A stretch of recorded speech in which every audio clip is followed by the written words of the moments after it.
అఖిల భారత విద్యార్థి పరిషత్ వరంగల్ జిల్లా శాఖ ఆధ్వర్యంలో నర్సంపేటలో నిర్వహించిన ధర్నా కార్యక్రమంలో ఆయన పాల్గొని మాట్లాడారు. రాష్ట్రంలో విద్యార్థులకు ఫీజు రియంబర్స్మెంట్, స్కాలర్షిప్ రాక ఎంతో మంది విద్యార్థులు ఇబ్బందులకు గురవుతున్నారన్నారు.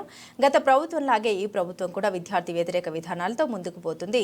ప్రైవేట్ కళాశాలలతో పాటు ప్రభుత్వ కళాశాలల్లో కూడా విద్యార్థులకు రావాల్సిన ఫీజు రియంబర్స్మెంట్, స్కాలర్షిప్ ని విద్యార్థుల నుండి వసూలు చేస్తూ వ్యాపారంగా కొన్ని కళాశాలలు మారుతున్నాయి. కనీసం రాష్ట్ర ప్రభుత్వం ఏమాత్రం సొయ్యి లేకుండా విద్యార్థుల జీవితాల్లో చెలగాటమాడుతున్నాయి.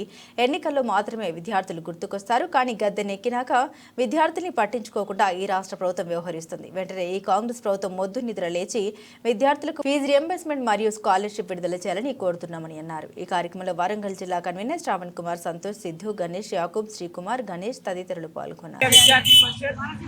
వరంగల్ జిల్లా ఆధ్వర్యంలో నర్సంపేట శాఖలో ధర్నా కార్యక్రమం నిర్వహించడం జరుగుతుంది. రాష్ట్రంలో పెండింగ్ లో ఉన్న స్కాలర్షిప్ విడుదల చేయాలని ఈరోజు ధర్నా కార్యక్రమం నిర్వహించడం జరుగుతుంది. దాదాపు రాష్ట్రంలో విద్యార్థి వ్యతిరేక విధానాలతో రాష్ట్ర ప్రభుత్వం వ్యవహరిస్తున్నది. ఎన్నికల సమయంలో ఆరు గ్యారెంటీల పేరు మీద విద్యార్థులను అదేవిధంగా రాష్ట్ర ప్రజలను కూడా మభ్యపెట్టి గెలిచినటువంటి రాష్ట్ర ముఖ్యమంత్రి రేవంత్ రెడ్డిని ఒకటే అడుగుతున్నాం. విద్యార్థులకు రావాల్సినటువంటి ఫీజు బకాయిలను ఎందుకు విడుదల చేస్తలేమని అడుగుతున్నాం. ఈ పర్యటన కోసం ఢిల్లీలోకి పోతున్నావు, ఈ సీటును కాపాడుకోవడానికి ఢిల్లీలోకి పోతున్నావు, కానీ మా బతుకులు మారడానికి మాత్రం మాకు కావాల్సిన ఫీజు రియంబర్స్మెంట్ స్కాలర్షిప్ ఇంకా పెట్టలేదు. నీకు సిగ్గు శరమైనా ఉంటే, నీకు నీ మంత్రులకు ఇక్కడ ఉన్నటువంటి ఎమ్మెల్యేలకైనా సిగ్గు శరం ఉంటే అసెంబ్లీలో అసెంబ్లీలలో ఈరోజు జరగబోయేటువంటి కేబినెట్ లో కూడా చర్చించాలి. విద్యారంగం గురించి విద్యారంగాన్ని పూర్తిగా నిర్వీర్యం చేసినటువంటి కాంగ్రెస్ ప్రభుత్వాన్ని ఒకటే పరిచయిస్తున్నాం. ఎక్కడైనా స్టోరీ తెచ్చుకోండి, ఆ మొట్టు నిద్రలకి లేండి.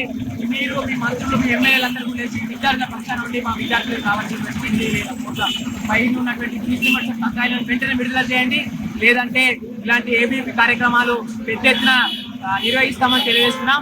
అదేవిధంగా గత ఎన్నికలలో నువ్వైతే ఏ విధంగా మాయమాటలు చెప్పి విద్యార్థులను మోసం చేసినావో మాకు తెలుసు. నువ్వు ఎన్నికలలో సమయంలో మాత్రమే మీరు ప్రజల పక్షాన ఉంటారని చెప్పావు, కానీ ఎన్నికలు జరిపోయినాక కూడా ఇంతవరకు మాట్లాడకపోవడం ఎంతో సిగ్గుచేటు. దీనికోసం అంతా కూడా మేము ఒకటే అడుగుతున్నాం. ఫీజు రియంబర్స్మెంట్ స్కాలర్షిప్లు వెంటనే విడుదల చేయాలి. లేకపోతే పెద్ద ఎత్తున ఇలా నిన్ను నీ ఎమ్మెల్యేలను మంత్రులను నీ కాంగ్రెస్ ఎక్కడికక్కడ అడ్డుకుంటామని తెలియజేస్తున్నాం. పెద్ద ఎత్తున ఇలాంటి ధర్నాలు తెలియజేస్తామని లేదంటే పెద్ద ఎత్తున కార్యక్రమాలు ఇస్తాం.